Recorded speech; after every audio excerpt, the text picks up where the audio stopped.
नमस्कार, good morning. मैं doctor Manoj Kumar Srivastava Lucknow में कैंसर सर्जन हूँ, जो पिछले करीब 20 वर्ष से लखनऊ में कैंसर के रोगियों का इलाज कर रहा हूँ। आज वर्ल्ड कैंसर दिवस है, 4 फरवरी। 4 फरवरी को WHO ने विश्व कैंसर दिवस के रूप में मनाने की घोषणा करीब 10-12 साल पहले की थी।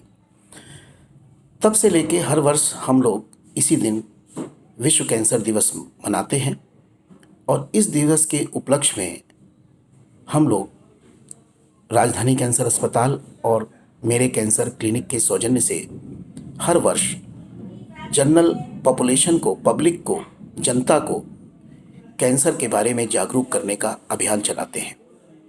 इस अभियान के अंतर्गत लखनऊ के विभिन्न क्षेत्रों में, शहरी और ग्रामीण क्षेत्रों में हमारी गाड़ी जाती है और हमारे स्टाफ जाते हैं, जो पब्लिक को, जो रास्ते में लोग चलते हैं उनको रोक के कैंसर के बारे में संपूर्ण जानकारी देते हैं कि कैंसर किसके कारण होता है, कैंसर के खतरे क्या हैं, कैंसर की जांच कैसे की जाती है और कैंसर से आप कैसे बच सकते हैं, और अगर आपको कैंसर हो भी गया है तो किस जगह कैंसर का उचित इलाज आप करा सकते हैं।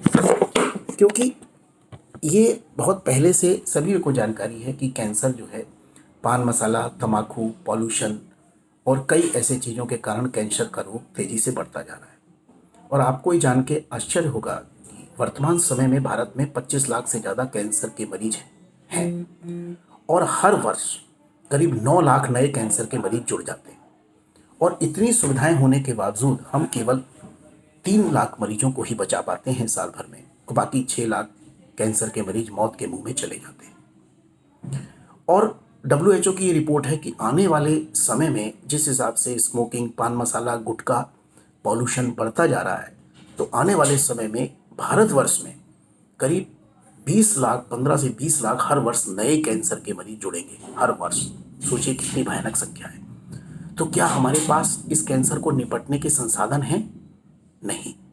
इसलिए हमको अभी से कैंसर के प्रशिक्षित लोग तैयार करने पड़ेंगे, जिससे कि हम भारत को आने वाले समय में मौत के मुंह में जाने से कैंसर के रोगियों को बचा सकें।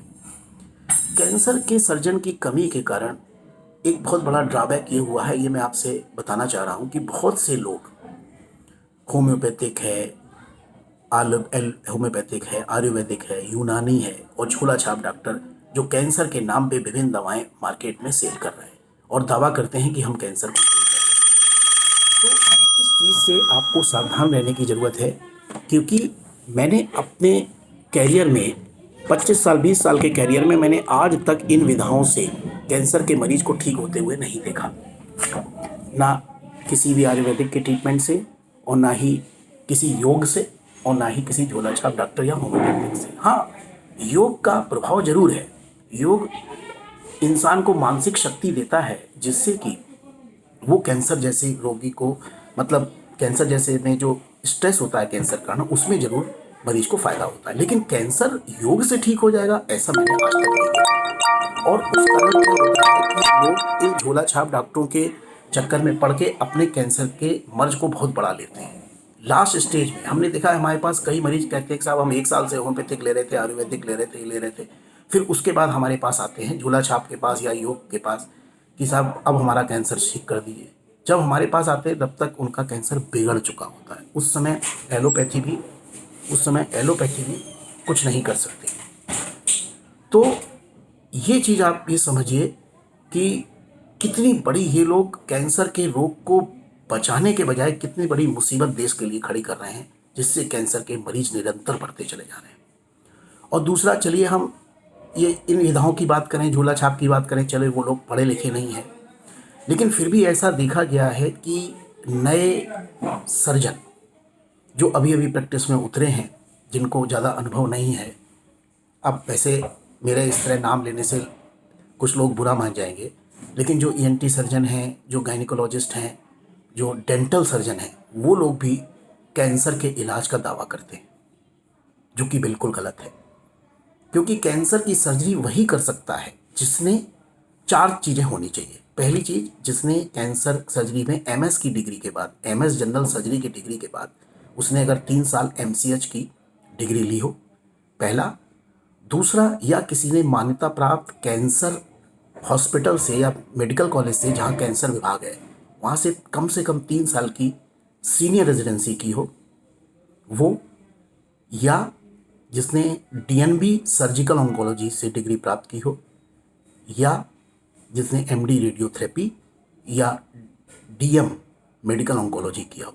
तो ये 5 लोग हैं जो कैंसर के इलाज के लिए ऑथराइज्ड हैं, और बाकी लोग कैंसर के इलाज के लिए बिल्कुल ऑथराइज नहीं है।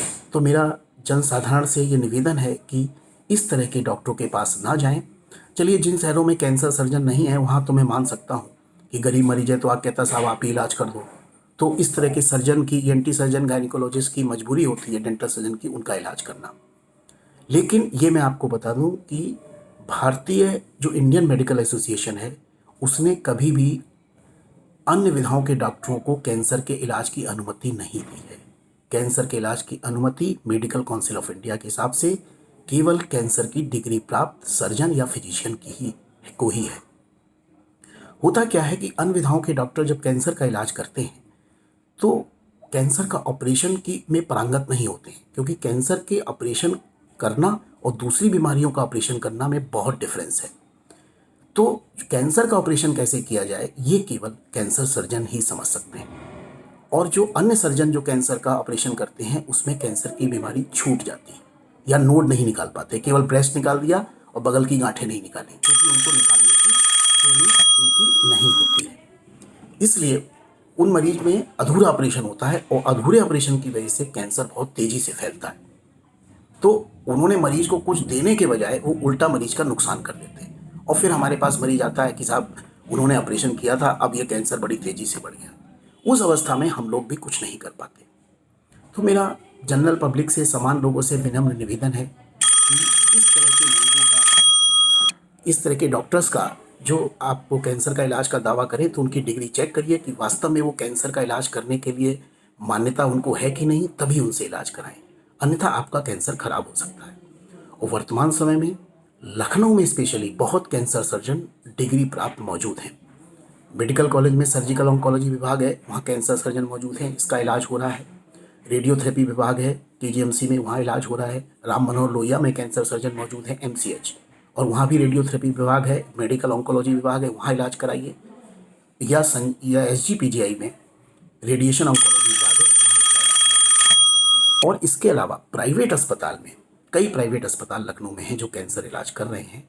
जैसे कि मैं अपना ही बताऊं, राजधानी कैंसर हॉस्पिटल है रायबरेली रोड तेलीबाग में। इसके अलावा जो है ये अपोलो मेडिक्स हॉस्पिटल है, वहाँ भी कैंसर सर्जन मौजूद हैं। इसके अलावा चंदन हॉस्पिटल में भी कैंसर हॉस्पिटल मौजूद हैं। वेदांता अस्पताल में और सहारा अस्पताल में भी कैंसर सर्जन मौजूद हैं। तो वहीं पे आप अपने मरीजों का इलाज कराइए। अगर अन्य डॉक्टर आपसे इलाज के लिए कहते हैं तो उनसे मना कर दिए। अगर आपके पास पैसा है तो आप प्राइवेट अस्पताल में जा सकते हैं, और अगर पैसा नहीं है तो आप मेडिकल कॉलेज में इलाज कराइए, या फिर आप हमारा कैंसर अस्पताल, राजधानी कैंसर अस्पताल है जो रायबरेली तेलीबाग में स्थित है। अगर आपके पास पैसा है तो यहाँ कम पैसे में भी कैंसर की सर्जरी हम लोग करते हैं, और आयुष्मान योजना के अंतर्गत फ्री कैंसर का इलाज कर रहे हैं। पिछले 8-10 महीने में हमने करीब 500 से 1000 के आसपास कैंसर के मरीजों का फ्री ऑपरेशन और कीमोथेरेपी लगाई है जिनके पास आयुष्मान कार्ड है। तो इसलिए मेरा निवेदन है कि जो आयुष्मान कार्ड जिन धारक हैं वो इलाज मुफ्त में करवाएं। दूसरा, मेरा उन सर्जनों से भी निवेदित है, नए सर्जन जो आ रहे हैं, ENT के जनरल सर्जन या ENT डेंटल सर्जन जो कैंसर का इलाज कर रहे हैं, कृपया करके वो इसका इलाज ना करें। अगर उनको कैंसर का इलाज करना ही है तो पहले किसी हॉस्पिटल में जाके जहाँ कैंसर विभाग मौजूद हो वहाँ पे इसकी ट्रेनिंग लें, और उसके बाद ही कैंसर के मरीजों को हाथ लगाएं, अन्यथा उनके ऊपर कानूनी कार्रवाई कभी भी हो सकती है। और दूसरा ये कि मैं आपको जगह बता दूं कहाँ आप ट्रेनिंग ले सकते हैं। टाटा कैंसर अस्पताल मुंबई है, और यहाँ KGMC मेडिकल कॉलेज है। इसके अलावा कई प्राइवेट संस्थान हैं, राजीव गांधी कैंसर हॉस्पिटल है, धर्मशिला कैंसर हॉस्पिटल है। बॉम्बे में कई प्राइवेट हॉस्पिटल्स हैं, टाटा कैंसर हॉस्पिटल और बॉम्बे हॉस्पिटल, वहाँ पे आप जा सकते हैं। वहाँ पे आप सीनियर रेजिडेंसी करिए या फेलोशिप करिए, और उसके बाद ही केवल कैंसर का इलाज करिए। कृपया करके उस गरीब जनता को, उस पब्लिक को मूर्ख ना बनाएं। जो बेचारा पहले ही कैंसर के रोग से पीड़ित है और उसका आप गलत इलाज करके उसको मौत के मुंह में जल्दी पहुंचा देते हैं। तो मेरा निवेदन है कि लोग इसको बुरा नहीं मानेंगे, स्पेशली जो अन्य सर्जन हैं, और वो मेरी बात को समझेंगे, जिससे कि कम से कम हम देश में हमने मेडिकल डिग्री कसम ये खाई है कि हम मरीजों को अपने अच्छा करेंगे। ये नहीं करना है कि पैसे के लिए मरीजों को और ख़राब कर दें, जिससे उनकी हालत और ख़राब हो जाए और फिर वो कैंसर के बचने की कोई उम्मीद ना रहे। अगर हम कैंसर सर्जन नहीं हैं तो हमको अपने मरीज को उचित डिग्री प्राप्त कैंसर स्पेशलिस्ट के बारे में भेज देना चाहिए। अगर वो गरीब है तो मेडिकल कॉलेज भेजे, या प्राइवेट, अगर पैसे वाला है तो प्राइवेट आप भी भेज सकते हैं। और अगर वो प्राइवेट भी कराना चाहता है और उसके पास पैसा नहीं है तो आप आयुष्मान योजना जिन जिन अस्पतालों में है वहाँ अपने मरीज को भेज सकते हैं। बाकी कैंसर दिवस पे मेरा आप लोगों से यही आह्वान है कि पान मसाला, तम्बाकू, बीड़ी, शराब का सेवन ना करें और पॉल्यूशन से बचें। और इसके अलावा पॉल्यूशन से बचने के अलावा जो है कि लेट उम्र में शादी होना, ये भी एक ब्रेस्ट कैंसर का कारण है। तो शादी की जो एज नियति की गई है उसी एज में अपने बच्चों की शादियां करें, क्योंकि ब्रेस्ट कैंसर अक्सर लेट मैरिज वाले लोगों में होता है। और साथ ही जो स्त्रियां अपने बच्चों को दूध नहीं पिलाती हैं उनमें भी ब्रेस्ट कैंसर होने की संभावना रहती है। और यदि आपके परिवार में किसी को कैंसर रहा है तो अपने बच्चों का, अपनी बच्चियों का ज़रूर कुछ जीन टेस्ट कराएं, उनका निरंतर जांच करवाते रहें, जिससे कि उनका कैंसर, क्योंकि जिन लोगों के परिवार में कैंसर होता है उनके बच्चों में कैंसर आने की संभावना ज़्यादा होती है, तो जिससे उनके कैंसर को जल्दी पकड़ा जा सके और ठीक तरीके से किया जा सके। घबराएं नहीं, कैंसर का इलाज संभव है। शर्त 3 है। कैंसर इनिशियल स्टेज में, शुरुआत की स्टेज में पकड़ा जाए। दूसरा, कैंसर का इलाज अगर केवल कैंसर विशेषज्ञ ही करें जो डिग्री प्राप्त हैं, जो सरकार द्वारा मान्यता प्राप्त हैं। तीसरा, कैंसर विशेषज्ञ द्वारा दी हुई सलाह को पूरी तरह माने तो कैंसर के रोग से आप पूरी तरह निजात पा सकते हैं। धन्यवाद।